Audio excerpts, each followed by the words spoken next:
limits. Davi wanje ni wowe ubahuka kwita umugabo wawe.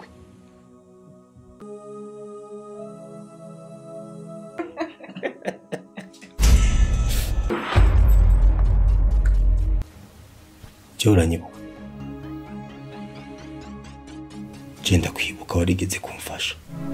Komeza batambuka gake gake rwose, ndabona ari umukobwa mwiza rwose warezwe, akagira n'undi muntu umugaragiye rwose, ari kumuzana rwose batambuka neza cyane mu byubahiro byabo. Ndagira ngo mbasabe mwese muntize ibiganza bibyara amashyi, twakira umugeni twari dutegereje mu nzu. Ubwo navuze amashyi rwose, bantu mwese muri hano muntize ibiganza bibyara amashyi.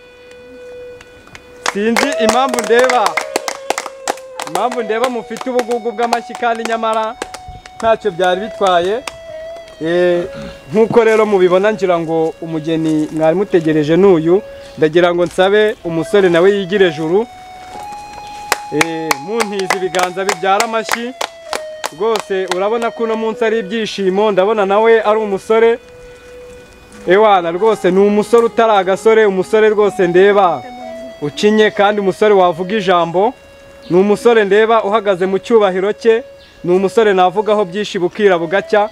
Ariko ndagira ngo Sifa yongere atere intambwe ebyiri, kuko ndabona afatanye n'undi, niba nawe yitwa Sifa ntago mbizi.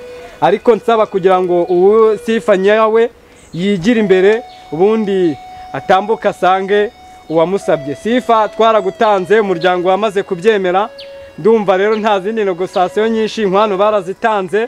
Sifa rwose emera usanga uwagusabye kandi yagukoye ibitari bikeya, ibisabwa byose byarabonetse. Ndagira ngo rero nawe Salimu, inkwano zawe ntago zapfuye ubusa.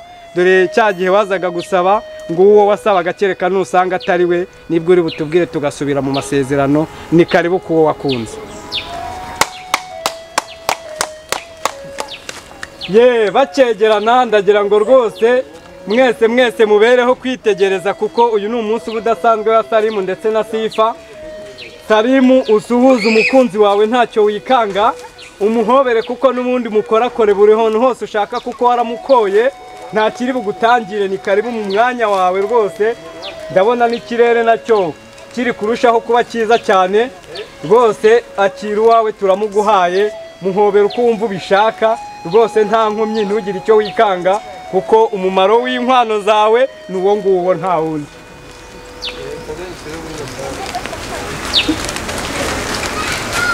Salimu rwose ati ndaguhobera kubera ko kugira ngo nkubone byarangoye, kugira ngo nguterete imikingo nasimbukaga imisozi natereye byari bigoye, ariko uyu niwo munsi wo kugira ngo nkujyane mu rwanjye rwose. Mukobwa mwiza Sifa, urabizi icyubahiro nakiguhaye kuva kera, ariko mboneraho no gushimira ababyeyi bakubyaye kuko bambyariye umukobwa mwiza. Ayo ni amagambo ya Salimu, niko ari kukubwira Sifa mu gahinda kenshi no mu mababaro. Ariko ntago natekereza ko ari umubabaro, ahubwo hari igihe hajya hazaho amarira y'ibyishimo rwose. Nta kibazo, komeza urire, nta kibazo, rira rwose, biremewe, kuko uyu munsi ni uwawe. Mugwatire bukwasi, ducunganwe no kureba ko hari urushishi rwanyura hagati yanyu, kuko icyo cyo cyaba ari ikizira. Muntiza amashyi rwose menshi cyane kugira ngo ibirori bikomeze kurushaho kuryoha. Ngira ngo rero murabibona, databuja umunsi mwiza twari dutegereje wari uyu. Umuryango wari wadusabye umugeni, ngira ngo wamaze kumushikira, ndetse namwe mwarasabye.